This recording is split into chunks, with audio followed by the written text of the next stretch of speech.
ವೀಕ್ಷಕರೇ, ನನ್ನ ಚಾನಲ್ಗೆ ಸ್ವಾಗತ. ನಿನಗಾಗಿ ಇವತ್ತಿನ ಸಂಚಿಕೆಯಲ್ಲಿ ಏನಾಗ್ತಿದೆ ಅಂತ ನೋಡೋಣ. ಸಂಚಿಕೆ ಶುರುವಿನಲ್ಲಿ ಒಂದು ಇಂಜೆಕ್ಷನ್ ಹಿಡ್ಕೊಂಡು ಕನಕಾಂಬ್ರಿ ಅವರು ಪದ್ಮಜ ಅವ್ರ ರೂಮಿಗೆ ಬಂದ್ಬಿಡ್ತಾರೆ. ಆಗ ನೀನ್ ನನ್ನ ರೂಮಿಗೆ ಬರ್ಬೇಡ ಅಂತ ಹೇಳ್ಕೊಂಡು ಬಂದಿರೋದು ಸಂಜೀವನಿ ಅಂತ ಅನ್ಕೊಂಡು ತುಂಬಾನೇ ಗಾಬರಿಯಾಗಿ ಅವರು ಕಿರುಚುತ್ತಾ ಇರ್ತಾರೆ.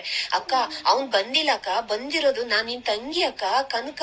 ನೋಡಿಲಿ, ನೀನು ಬಾವ ಹೋದ್ಮೇಲೆ ಇವಾಗ ತುಂಬಾನೇ ಸ್ಟ್ರೆಸ್ ಅಲ್ಲಿ ಇದೆಯಲ್ವಾ, ಹಾಗಾಗಿ ನೋಡು ಇವಾಗ ನಿನ್ ಸ್ಟ್ರೆಸ್ ಎಲ್ಲ ಕಮ್ಮಿ ಆಗ್ಬೇಕು ಅಂತಾನೆ ಇವಾಗ ನಾನು ಒಂದೇ ಒಂದು ಇಂಜೆಕ್ಷನ್ ಕೊಡ್ತೀನಕ್ಕ ಅಂತ ಅವಾಗ ಕನಕ ಹೇಳ್ತಿರ್ಬೇಕಾದ್ರೆ, ಇಲ್ಲ ಕನಕ, ಇಂಜೆಕ್ಷನ್ ಮಾತ್ರ ನನ್ಗೆ ಬೇಡ ನೋಡು, ಅದನ್ನ ತಗೊಂಡ್ ತಕ್ಷಣ ಮೈಯೆಲ್ಲ ಉರಿ ಆಗುತ್ತೆ, ನೀನ್ ಮಾತ್ರ ಕೊಡೋದ್ ಬೇಡ, ದೇವಿ ದೇವಿ ಅಂತ ಜೋರಾಗಿ ದೇವಿನ ಕೂಗ್ತಾ ಇರ್ತಾರೆ. ಅಮ್ಮ ಇವಾಗ ಅಕ್ಕ, ಇವಾಗ ದೇವಿ ಇಲ್ಲ ಅಕ್ಕ, ನೋಡು ದೇವಿನೇ ನನ್ಗೆ ಹೇಳ್ಬಿಟ್ಟು ಹೋಗಿರೋದು, ದೊಡ್ಡಮ್ಮನ ನೀನೆ ನಾನ್ ಬರೋ ತನಕ ನೋಡು ಅಂತ ಹೇಳ್ಬಿಟ್ಟು ಹೋಗಿದ್ದಾಳೆ. ಹಾಗಾಗಿ ಒಂದೇ ಒಂದು ಇಂಜೆಕ್ಷನ್ ನ ಕೊಟ್ಬಿಡ್ತೀನಿ ನೋಡು, ಈ ಮೈಯಲ್ಲಿ ಉರಿ ಇರೋದು ನೋವೆಲ್ಲ ಹೋಗ್ಬಿಡುತ್ತೆ ಅಂತ ಅವಾಗ ಕನಕ ಹೇಳ್ತಿರ್ಬೇಕಾದ್ರೆ, ಹೌದಾ ಹೋಗುತ್ತಾ, ಸರಿ ಹಾಗಾದ್ರೆ ಕೊಡು ಅಂತ ಅವಾಗ ಪದ್ಮಜ ಹೇಳ್ತಾರೆ. ಆಗ ಕನಕ ಅವರಿಗೆ ಒಂದು ಇಂಜೆಕ್ಷನ್ ಕೊಟ್ಬಿಡ್ತಾಳೆ. ಆಗ ಅಲ್ಲೇನೆ ಅವ್ರ ಕೈ ಮೇಲೆನೆ ಹಾಗೆ ಪದ್ಮಜ ಅವರು ಮಲ್ಕೊಂಡ್ಬಿಡ್ತಾರೆ.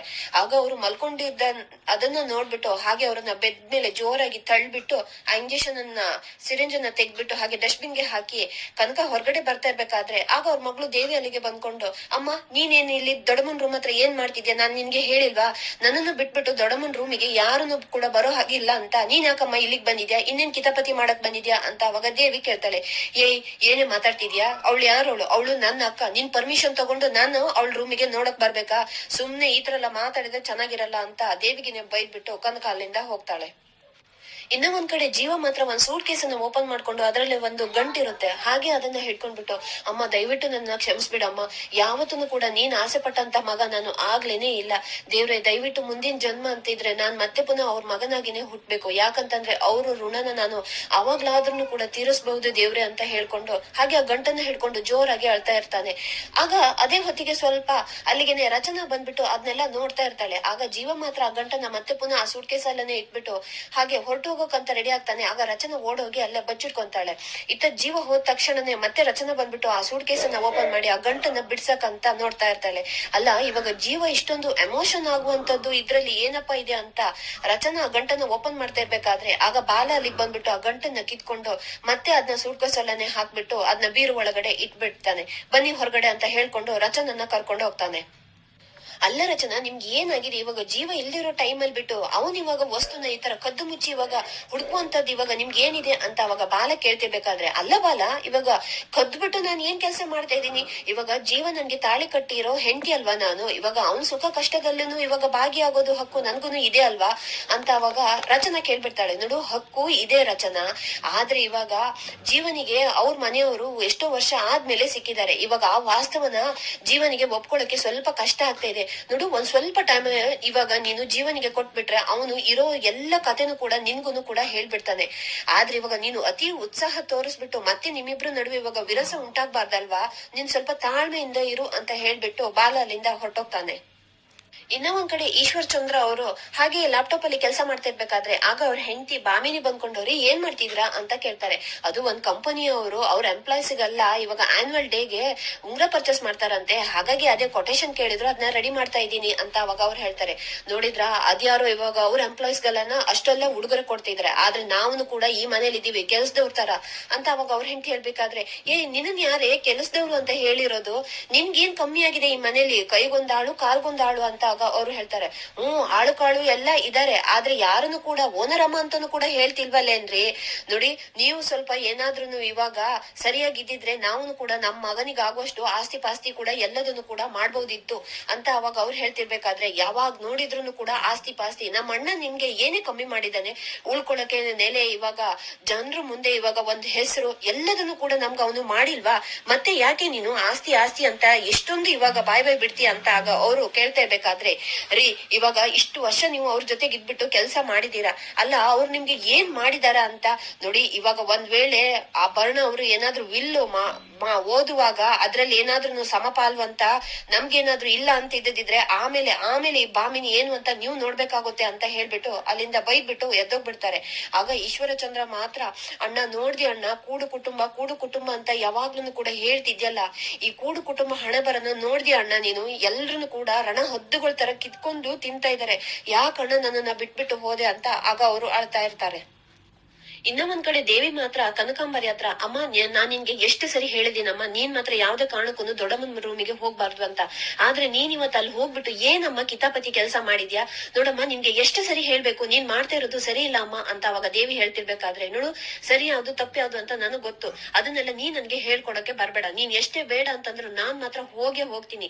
ನಾನ್ ಮಾತ್ರ ಅವ್ರನ್ನ ಯಾವ್ದೇ ಕಾರಣಕ್ಕೂ ಸುಮ್ನೆ ಬಿಡಲ್ಲ. ನಿನ್ನ ಅಪ್ಪನ್ಗೆ ಸಾವಿಗೆ ಕಾರಣ ಆಗಿರೋದು ಯಾರಂತ ಗೊತ್ತಾ? ಅದೇ ನಿನ್ ದೊಡ್ಡಪ್ಪ.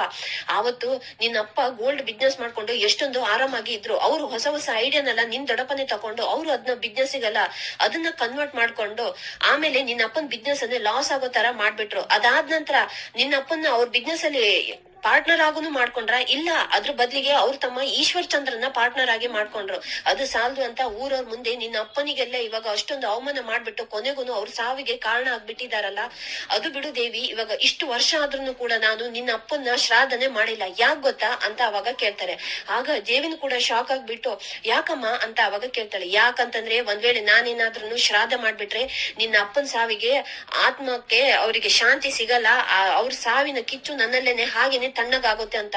ನೋಡು, ಇದನ್ನ ನಾನು ಯಾವ್ದೇ ಕಾರಣಕ್ಕೂ ಸುಮ್ನೆ ಬಿಡಲ್ಲ. ನಿನ್ ದೊಡ್ಡಪ್ಪನ ಇವಾಗ ಸಂಸಾರದಲ್ಲಿರೋ ಅವ್ರನ್ನೆಲ್ಲ ನಾನು ಬೀದಿಗೆ ತಂದ್ ಬಿಡ್ಬೇಕು. ಹಾಗೆ ಅಷ್ಟುನು ಅಲ್ಲದೆ ಅವರಲ್ಲಿರೋ ಎಲ್ಲ ಆಸೆನು ಕೂಡ ಕಿತ್ಕೋಬೇಕು. ಅವರಿಗೆ ಒಂದೇ ಒಂದು ಬಿಡಿ ಕಾಸುನು ಕೂಡ ಸಿಗ್ಬಾರ್ದು. ಅವ್ರ ವಂಶನೆಲ್ಲ ನಿರ್ವಂಶ ಮಾಡ್ಬೇಕು. ಇದೆಲ್ಲ ಆದ್ರೆ ತಾನೇ ಇವಾಗ ನನ್ಗೆ ಮನ್ಸಿಗೆ ನೆಮ್ಮದಿಯಾಗಿರೋದು ಅಂತ ಕನಕ ಹೇಳ್ತಿರ್ಬೇಕಾದ್ರೆ, ನೋಡಮ್ಮ ನೀನ್ ಮಾಡ್ತಾ ಇರೋದು ಸರಿ ಅಲ್ಲಮ್ಮ. ಅಪ್ಪನ ವಿಷಯದಲ್ಲಿ ಏನಾಗಿರ್ಬೋದು ಏನೋ, ಅದಂತೂ ನನ್ಗೆ ಒಂದನ್ನು ಗೊತ್ತಿಲ್ಲ. ಆದ್ರೆ ನಾನ್ ನೋಡಿರೋ ಪ್ರಕಾರ ದೊಡ್ಡಪ್ಪನ ಮನ್ಸಲ್ಲಿ ಯಾವ್ದೇನೆ ಇವಾಗ ಕೆಟ್ಟ ಭಾವನೆ ಇರ್ಲಿಲ್ಲ. ಹಾಗಾಗಿ ದೊಡ್ಡಪ್ಪ ತುಂಬಾನೇ ಒಳ್ಳೆಯವರು. ನೋಡಮ್ಮ, ಇದೆಲ್ಲ ನೀನ್ ಮಾಡ್ತಾ ಇರೋದು ಸರಿಯಲ್ಲ, ಇದನ್ನೆಲ್ಲ ಇಲ್ಲಿಗೆನೆ ನಿಲ್ಲಿಸ್ಬಿಡು ಅಂತ ದೇವಿ ಹೇಳ್ತಿರ್ಬೇಕಾದ್ರೆ, ಅಲ್ಲ ದೇವಿ ನೀನ್ ಒಂದ್ ಮಾತು ಹೇಳು, ನೀನು ನನ್ ಮಗಳು ಹೌದಾ ಅಲ್ವಾ ಅಂತ ಅವಾಗ ಕನಕ ಕೇಳ್ತಾಳೆ. ಅಮ್ಮ, ನಾನ್ ನಿನ್ ಮಗಳು ಆಗಿರೋದಕ್ಕೋನೆ ನಾನ್ ನಿನ್ಗೆ ಇದೆಲ್ಲ ಹೇಳ್ತಿರೋದು. ಇನ್ನ ಮಾತ್ರ ನೀನು ಯಾವ್ದೇ ಕಾರಣಕ್ಕೂ ದೊಡ್ಡಮ್ಮನ ರೂಮಿಗೆ ಹೋಗ್ಬಾರ್ದು ಅಂತಂದ್ರೆ ಹೋಗ್ಬಾರ್ದು ಅಷ್ಟೇ ಅಂತ ಹೇಳ್ಬಿಟ್ಟು ಅಲ್ಲಿಂದ ದೇವಿ ಹೊರಟೋಗ್ತಾಳೆ. ಇನ್ನ ಒಂದ್ ಕಡೆ ಕನಕಾಂಬರಿ ಮಾತ್ರ ತುಂಬಾನೇ ಕೋಪ ಮಾಡ್ಕೊಂಡು ಒಂದ್ಸರಿ ಆ ಲಾಯರ್ ಬರ್ಣ ಅವರು ವಿಲ್ಲನ್ನ ಓದ್ಬಿಡ್ಲಿ, ಆಮೇಲೆ ಈ ಕನಕಾಂಬರಿ ಕದರ್ ಏನು ಅಂತ ಈ ಮನೆಯವರಿಗೆಲ್ಲ ತೋರಿಸ್ತೀನಿ ಅಂತ ಕೋಪ ಮಾಡ್ಕೊಂಡು ಹೇಳ್ತಾ ಇರ್ತಾರೆ. ಇನ್ನ ಒಂದ್ ಕಡೆ ರಾಣ ಮಾತ್ರ ಕಪಿಲ್ಗೆ ಹಾಗೆ ಗುರಿ ಇಡ್ತಾ ಇರ್ತಾನೆ ಶೂಟ್ ಮಾಡಕ್ಕೆ ಅಂತ. ಆಗ ಅದು ಮಿಸ್ ಆಗಿ ಇನ್ನ ಒಂದ್ ಕಡೆ ತಾಗ್ಬಿಡುತ್ತೆ. ಅಯ್ಯೋ ಮಿಸ್ ಆಯ್ತಲ್ವೇನೋ ಕಪ್ಪು ಅಂತ ಅವಾಗ ರಾಣ ಹೇಳ್ತಿರ್ಬೇಕಾದ್ರೆ, ನನಗ್ ಗೊತ್ತು ಅಣ್ಣ, ನೀ ನನಗೋಸ್ಕರನೇ ಗುರಿ ಇಟ್ಟಿಲ್ಲ ಅನ್ನೋದು ನೀನು ಬೋರ್ಡ್ಗೆ ಇಟ್ಟಿರೋದು ಅಂತ ನನಗ್ ಗೊತ್ತಣ್ಣ ಅಂತ ಅವಾಗ ಕಪಿಲ್ ಹೇಳ್ತಾ ಇರ್ಬೇಕಾದ್ರೆ, ಕಣೋ ನಾನು ಬೋರ್ಡ್ಗೆನೆ ಇಟ್ಟಿರೋದು, ಇವಾಗ ಅದೆಲ್ಲ ಬಿಡು, ಆ ಆಸ್ತಿ ಎಲ್ಲ ನನ್ಗೇನೆ ಬಂದ್ಬಿಡುತ್ತಲ್ವಾ, ಆ ಸಂಜೀವ್ಗೆ ಏನನ್ನು ಕೂಡ ಹೋಗಲ್ಲ ತಾನೆ ಅಂತ ಅವಾಗ ಕಪಿಲ್ನ ಹಿಡ್ಕೊಂಡು ರಾಣ ಕೇಳ್ತಿರ್ಬೇಕಾದ್ರೆ, ಅಣ್ಣ ನಿನ್ಗ ಅದ್ರಲ್ಲಿ ಇವಾಗ ಯಾಕೆ ಅಷ್ಟೊಂದು ಡೌಟ್, ಹೋಗ್ಬಿಟ್ಟು ನಿಂಗೇನಾದ್ರೂ ಡೌಟ್ ಇದ್ದಿದ್ರೆ ಆ ಬೂಟ್ ಲಾಯರ್ ಅನ್ನ ಹೋಗ್ಬಿಟ್ಟು ನಾನೇ ವಿಚಾರಿಸ್ಕೊಂಡ್ ಬರ್ಲಾ ಅಂತ ಅವಾಗ ಕಪಿಲ್ ಕೇಳ್ತಾ ಇರ್ಬೇಕಾದ್ರೆ, ನೋಡು ಈ ತರ ಎಲ್ಲ ನೀನ್ ಹೋಗ್ಬಾರ್ದು, ನೈಸ್ ಆಗಿನೇ ಕೇಳ್ಬೇಕು. ಆ ಒಂದ್ಸರಿ ಏನಾದ್ರೂ ಆ ವಿಲ್ ಅಲ್ಲಿ ಏನಿದೆ ಅಂತ ಗೊತ್ತಾಗೋ ತನಕ ನನ್ಗಂತೂ ತುಂಬಾನೇ ಟೆನ್ಷನ್ ಆಗ್ತಾ ಇದೆ ಕಣೋ ಅಂತ ರಾಣ ಹೇಳ್ತಿರ್ಬೇಕಾದ್ರೆ, ಇರಣ್ಣ ನಾನೇ ಹೋಗ್ಬಿಟ್ಟು ಎಲ್ಲದನ್ನು ವಿಚಾರಿಸ್ಕೊಂಡ್ ಬರ್ತೀನಿ ಅಂತ ಹೇಳ್ಬಿಟ್ಟು ಕಪಿಲ್ ಅಲ್ಲಿಂದ ಹೊರಟೋಗ್ತಾನೆ. ಇನ್ನ ಒಂದ್ ಕಡೆ ಜೀವ ಮಾತ್ರ ಮನೆಯಿಂದ ಹೊರಗಡೆ ಹೋಗ್ತಾ ಇರ್ಬೇಕಾದ್ರೆ ಆಗ ಅಲ್ಲಿಗೆ ರಚನಾ ಬಂದ್ಕೊಂಡು, ಜೀವ ಒಂದ್ ಡೌಟ್ ಅಂತ ಕರಿತಾಳೆ. ಏನು ಅಂತ ಅವಾಗ ಜೀವ ಕೇಳ್ತಾ ಇರ್ಬೇಕಾದ್ರೆ, ಅದು ನಿಮ್ಮನ್ನ ನಾನು ಇನ್ಮೇಲಿಂದ ಏನಂತ ಕರೀಲಿ, ಸಂಜೀವ್ ಅಂತ ಕರೀಲ ಅಥವಾ ರಾಘವ ಅಂತ ಕರೀಲ, ಚಂದ್ರ ಅಂತ ಕರೀಲ? ಇವಾಗ ರಾಘವ ಅಂತ ಕರೆದ್ರೆ ಪಾಪ ಇವಾಗ ಚಂದ್ರಗೆ ಬೇಜಾರಾಗುತ್ತೆ, ಸಂಜೀವ ಅಂತ ಕರೆದ್ರೆ ರಾಘವಗೆ ಬೇಜಾರಾಗುತ್ತೆ, ಸಂಜೀವ ರಾಘವ ಅಂತ ಕರೆದ್ರೆ ಒಳ್ಳೆ ರೈಲ್ ಬಂಡಿ ತರ ಇಷ್ಟುದೇ ಹೆಸರಾಗುತ್ತೆ, ಏನ್ ಕರೀಲಿ ಅಂತ ಅವಾಗ ರಚನಾ ಹೇಳ್ತಿರ್ಬೇಕಾದ್ರೆ, ಅಲ್ಲ ಇವಾಗ ನಿಮ್ ಸಮಸ್ಯೆ ಏನು ಅಂತ ಅವಾಗ ಜೀವ ಕೇಳ್ತಾನೆ. ನೀವೇ ನನ್ ಸಮಸ್ಯೆ, ಇವಾಗ ಎಷ್ಟು ದಿನದಿಂದ ನೀವ್ ಈ ತರ ಡಲ್ ಆಗಿದ್ದೀರಲ್ಲ, ಇದನ್ನ ನನ್ ಕೈಯಲ್ಲಿ ನೋಡಕ್ ಆಗ್ತಾ ಇಲ್ಲ ಅಂತ ಅವಾಗ ರಚನಾ ಹೇಳ್ತಿರ್ಬೇಕಾದ್ರೆ, ಇವಾಗ ನಿಮ್ಮನ್ನಗಲ್ಲ ಇಷ್ಟೊಂದು ನಾನು ಇವಾಗ ಬೇಜಾರ ಮಾಡ್ತಿದ್ದೀನಲ್ಲ, ದಯವಿಟ್ಟು ನನ್ನ ಕ್ಷಮಿಸ್ಬಿಡಿ, ನನ್ಗೆ ಸ್ವಲ್ಪ ಫುಡ್ ಟ್ರಕ್ಕಿಗೆ ರೇಷನ್ ತರ್ಬೇಕು, ಹಾಗಾಗಿ ತಗೊಂಡ್ ಬರ್ತೀನಿ ಅಂತ ಹೇಳ್ಬಿಟ್ಟು ಜೀವ ಅಲ್ಲಿಂದ ಹೊರಟೋಗ್ಬಿಡ್ತಾನೆ. ಆಗ ಅಲ್ಲಿಗೆ ಕೃಷ್ಣ ಬಂದ್ಕೊಂಡು, ಅಮ್ಮ ಇವಾಗ ಯಾಕೋ ಬೇಬಿ ಎಷ್ಟು ದಿನದಿಂದ ತುಂಬಾನೇ ಡಲ್ ಆಗಿದ್ದಾನಲ್ವಾ, ಅವನ ಈ ಸ್ಥಿತಿಯಲ್ಲಂತೂ ನೋಡಕ್ ಆಗ್ತಾ ಇಲ್ಲ, ತುಂಬಾನೇ ಬೇಜಾರಾಗ್ತಿದೆ ಅಮ್ಮ ಅಂತ ಅವಾಗ ಕೃಷ್ಣ ಹೇಳ್ತಿರ್ಬೇಕಾದ್ರೆ, ಅದಕ್ಕೂ ಕಣೆ ಕೃಷ್ಣ, ನಾನ್ ಏನೇನೋ ಮಾಡ್ತಾ ಇದ್ದೀನಿ, ಆದ್ರೆ ಜೀವ ನಗಾಡ್ತಾನೆ ಇಲ್ವಲ್ಲ, ತುಂಬಾನೇ ಬೇಜಾರಲ್ಲಿದ್ದಾನೆ ಅಂತ ಅವಾಗ ರಚನಾ ಹೇಳ್ತಿರ್ಬೇಕಾದ್ರೆ, ಅಮ್ಮ ನೀನೇ ಏನಾದ್ರೂ ಮಾಡಿ ಬೇಬಿ ಮುಖದಲ್ಲಿ ಮುಂಚೆ ತರ ನಗು ಇರೋ ತರ ಮಾಡಮ್ಮ ಅಂತ ಅವಾಗ ಕೃಷ್ಣ ಹೇಳ್ತಾಳೆ. ಇವಾಗ ಜೀವನಲ್ಲಿ ನಗು ನೋಡ್ಬೇಕು ಅಂತಂದ್ರೆ ಅವರು ಆ ಮನೆ ಡೀಟೇಲ್ ಅನ್ನ ಕೊಡ್ಬೇಕು. ಅವ್ರು ಇವಾಗ ಕೊಡೋದು ಆ ಡೀಟೇಲ್ ಗೊತ್ತಿರೋದು ಜೀವಗೆ, ಬಾಲಗೆ. ಜೀವ ಹೇಳಲ್ಲ ಅಂತಾನೆ, ಬಾಲ ಬಾಯ್ ಬಿಡಲ್ಲ ಅಂತಾನೆ. ಇನ್ನ ಏನ್ ಮಾಡೋದು ಅಂತ ಅವಾಗ ರಚನೆ ಹೇಳ್ತಿರ್ಬೇಕಾದ್ರೆ, ಅದೇ ಬಾಲನ್ ಬಾಯ್ ಬಿಡ್ಸೋಣ ಅಂತ ಅವಾಗ ಹಾಗಂತ ಹೇಳ್ಕೊಂಡು ರಕ್ಷಿತ್ ಜೋರಾಗಿ ನಗಾಡ್ತಾ ಇರ್ತಾನೆ.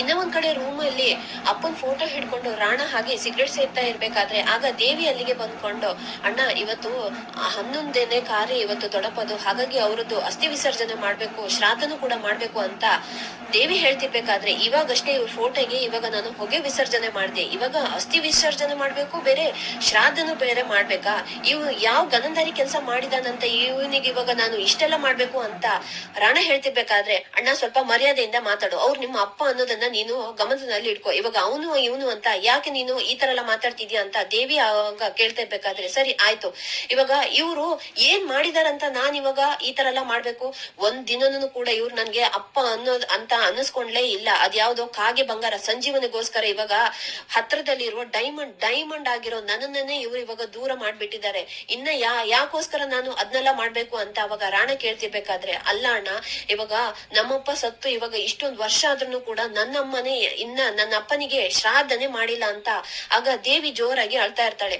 ಏನು ಇವಾಗ ರಮಕಾಂತ್ ಚಿಕ್ಕಪ್ಪನಿಗೆ ಇನ್ನ ಕನಕಾಂಬರಿ ಅತ್ತೆ ಇನ್ನ ಶ್ರಾದ್ದನೆ ಮಾಡಿಲ್ವಾ ಅಂತ ಅವಾಗ ರಾಣ ಕೇಳ್ತಿರ್ಬೇಕಾದ್ರೆ, ಹೌದು ಮಾಡೇ ಇಲ್ಲ, ಯಾಕಂತಂದ್ರೆ ಅಪ್ಪ ಇವಾಗ ಅಲ್ಪಾಯುಷ್ಯದಲ್ಲೇನೆ ಅಮ್ಮನ ಬಿಟ್ಬಿಟ್ಟು ಹೋಗಿದಾರಂತ, ಅದೇ ಕೋಪದಿಂದಾನೇ ಅಮ್ಮ ಇನ್ನ ಶ್ರಾದ್ದನೆ ಮಾಡಿಲ್ಲ, ಆ ತಪ್ಪನ್ನ ಇವಾಗ ನೀನು ನಿಂದ ಅಪ್ಪನಿಗೆ ಮಾಡ್ಬಾರ್ದು, ಹಾಗಾಗಿ ದಯವಿಟ್ಟು ಪ್ಲೀಸ್ ಅಣ್ಣ ಬಾ ಇದನ್ನೆಲ್ಲ ನೀನ್ ಮಾಡು ಅಂತ ಅವಾಗ ದೇವಿ ಕೇಳ್ಕೊಂತ ಇರ್ಬೇಕಾದ್ರೆ, ಸರಿ ಇವಾಗ ನಾನ್ ಮಾತ್ರ ಯಾವ್ದೇ ಕಾರಣಕ್ಕೂ ಈ ಶಾಸ್ತ್ರನೆಲ್ಲ ಮಾಡಲ್ಲ ಅಂತ ಅವಾಗ ರಾಣ ಹೇಳ್ತಾನೆ.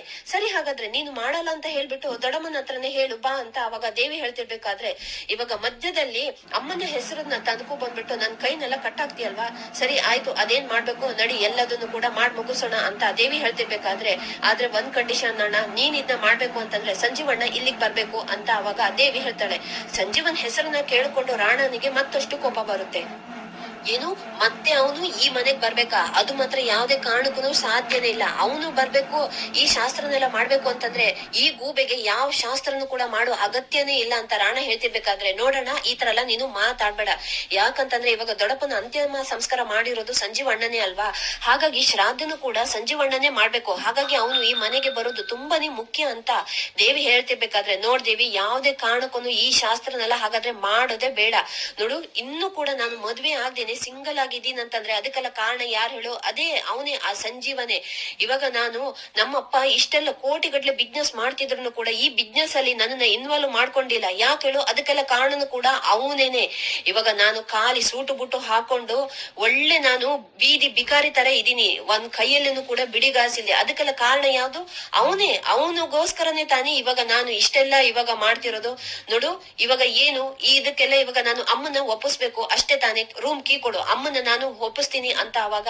ರಾಣ ಹೇಳ್ತಿರ್ಬೇಕಾದ್ರೆ, ಅಣ್ಣ ಅದು ಹಾಗಲ್ಲ ಅಣ್ಣ, ಇವಾಗಷ್ಟೇ ದೊಡ್ಡಪ್ಪನ ಕಳ್ಕೊಂಡು ದೊಡ್ಡಮ್ಮಂತೂ ತುಂಬಾನೇ ಕುಸ್ತೋಗಿದ್ದಾರೆ, ಮತ್ತೆ ನೀನೇನಾದ್ರೂ ಈ ವಿಷಯ ಹೇಳಿದ್ರೆ ಅಂತ ಅವಾಗ ದೇವಿ ಹೇಳಕ್ ಬಂದವಾಗ, ನೋಡ್ ದೇವಿ ಇವಾಗ ನಾನು ಹೇಳೋದೆಲ್ಲ ಹೇಳಾಗಿದೆ, ಒಂದ್ ವೇಳೆ ನನ್ ಮಾತನ್ನ ಮೀರಿ ಮತ್ತೆ ಏನಾದ್ರೂ ಅವನನ್ನ ಈ ಮನೆಗೆ ಕರ್ಸೋ ಪ್ರಯತ್ನ ಏನಾದ್ರೂ ಮಾಡಿದ್ರೆ ಈ ರಾವಣ ಆಗ್ಬೇಕಾಗುತ್ತೆ ಅಂತ ಹೇಳ್ಬಿಟ್ಟು ರಾಣ ಅಲ್ಲಿಂದ ಹೊರಟೋಗ್ತಾನೆ.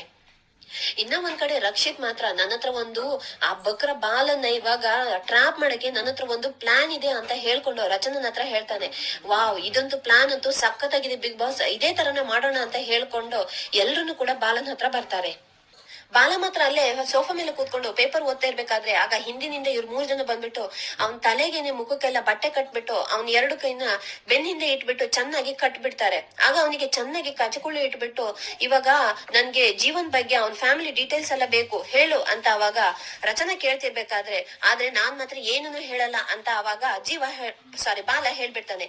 ಇವಾಗ ಏನನ್ನು ಕೂಡ ಹೇಳಲ್ವಾ, ನಿನ್ಗೆ ಹೇಗ್ ಟಾರ್ಚರ್ ಕೊಡ್ಬೇಕು ಅಂತ ನನಗ್ ಗೊತ್ತು ಅಂತ ಹೇಳ್ಬಿಟ್ಟು ರಕ್ಷಿತ್ ಒಂದ್ ಸ್ವಲ್ಪ ಐಸ್ ಕ್ಯೂಬ್ಸ್ ನೆಲ್ಲ ತಗೋ ಬಂದ್ಬಿಟ್ಟು ಹಾಗೆ ಬಾಲನ ಅಂಗಿ ಒಳಗಡೆ ಮತ್ತೆ ಅವನ್ ಬಾಯಿಗೆಲ್ಲ ತುರ್ಕಿಸ್ತಾ ಇರ್ತಾನೆ. ಆಗ ಬಾಲು ಅಂತೂ ತುಂಬಾನೇ ಒದ್ದಾಡ್ತಾ ಇರ್ತಾನೆ. ಆಗ ರಚನಾ ಮಾತ್ರ ಇಲ್ಲ ಇದನ್ನೆಲ್ಲ ಈ ತರ ಟಾರ್ಚರ್ನೆಲ್ಲ ನಾನು ಅಲೋಡ್ ಮಾಡಲ್ಲ ಅಂತ ಅವಾಗ ಹೇಳ್ತಾಳೆ. ಆಗ ರಕ್ಷಿತ್ ಮಾತ್ರ ಇವಾಗ ಸತ್ಯ ನಿನ್ಗೆ ಬೇಕೋ ಬೇಡವೋ ಅಂತ ಅವಾಗ ಕೇಳ್ತಾನೆ. ಬೇಕು ಅಂತ ಅವಾಗ ರಚನಾ ಹೇಳ್ತಾಳೆ. ಹಾಗಾದ್ರೆ ಸತ್ಯ ಬೇಕು ಅಂತಂದ್ರೆ ನೀನ್ ಇವಾಗ ಕೀಪ್ ಕ್ವೈಟ್ ಆಗಿರ್ಬೇಕು ಅಂತ ಹೇಳ್ಕೊಂಡು ಅವನು ಮತ್ತೆ ಐಸ್ ಕ್ಯೂಬ್ಸ್ ನೆಲ್ಲ ಅಂಗಿ ಒಳಗೆ ಹಾಕಕ್ಕೆ ಸ್ಟಾರ್ಟ್ ಮಾಡ್ತಾನೆ. ಆಗ ಬಾಲ ಮಾತ್ರ ಅದನ್ನ ತಡ್ಕೊಳಕ್ ಆಗದೆ ಸರಿ ಆಯ್ತು ನಾನ್ ಹೇಳ್ತೀನಿ ಅಂತ ಹೇಳ್ತಾನೆ. ಇನ್ನ ಒಂದ್ ಕಡೆ ಜೀವ ಮಾತ್ರ ರೇಷನ್ ಐಟಮ್ ತಗೊಂಡು ಹಾಗೆ ಬೈಕ್ ಮೇಲೆ ಇಟ್ಟುಬಿಟ್ಟು ಅದನ್ನ ಹೊರಡ್ಬೇಕು ಅನ್ನುವಷ್ಟರಲ್ಲಿ ಆಗ ಕಪಿಲ್ ಅಲ್ಲಿಗೆ ಕಾರಲ್ಲಿ ಬಂದ್ಬಿಟ್ಟು ಬೈಕಿಗೆ ಗುದ್ಬಿಡ್ತಾನೆ. ಆಗ ಬೈಕ್ ಸಮೇತನೇ ಜೀವ ಕೆಳಗಡೆ ಬಿದ್ದೋಗ್ಬಿಡ್ತಾನೆ.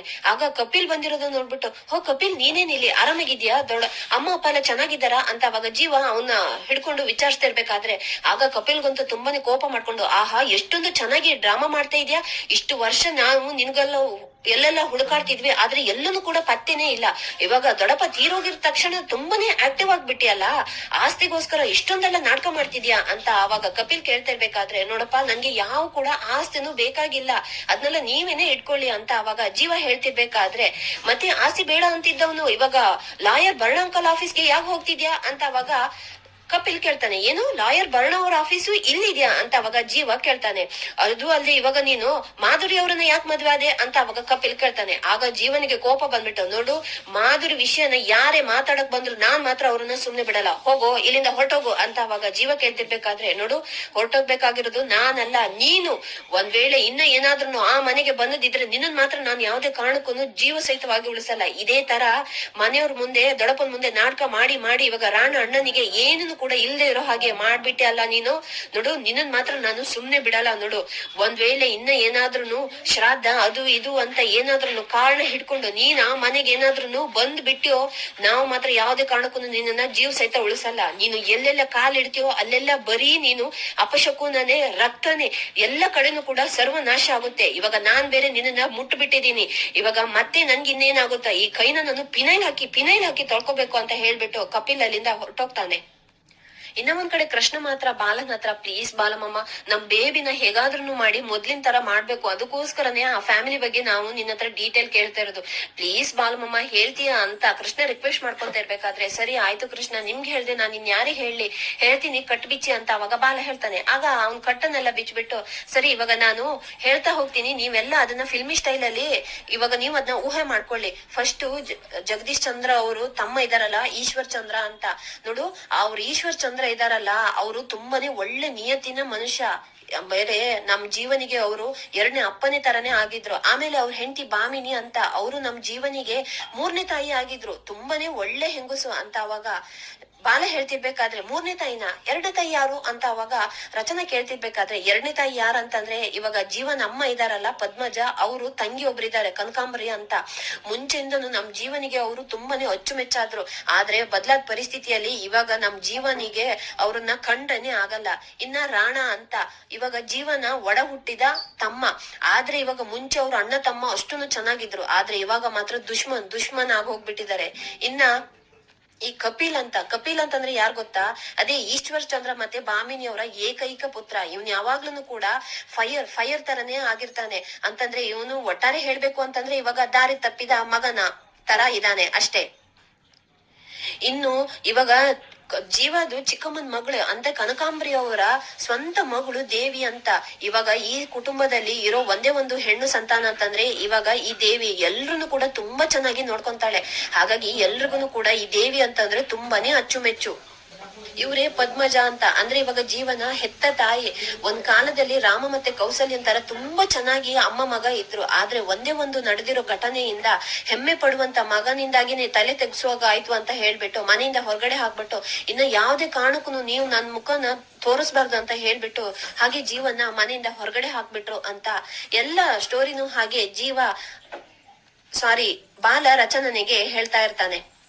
ಏನಿದು ಬಾಲ, ಇವಾಗ ಹೆತ್ತ ಅಮ್ಮನೇ ಇವಾಗ ಜೀವನಿಗೆ ಶತ್ರುನ, ಹಾಗಾದ್ರೆ ಇವಾಗ ಮತ್ತೆ ಪುನಃ ನಾವು ಜೀವನ ಮನೆಗೆ ಸೇರ್ಸೋದು ಹೇಗೆ ಅಂತ ರಚನೆ ಕೇಳ್ತಿರ್ಬೇಕಾದ್ರೆ ಇವಾಗ ಆ ತಾಯಿ ಮನ್ಸು ಕರಿಬೇಕು, ಅವ್ರೇ ಬಾ ಮಗನಿ ಅಂತ ಮತ್ತೆ ಆ ಮನೆಗೆ ಕರಿಬೇಕು ಅಂತ ಬಾಲ ಹೇಳ್ತಾನೆ.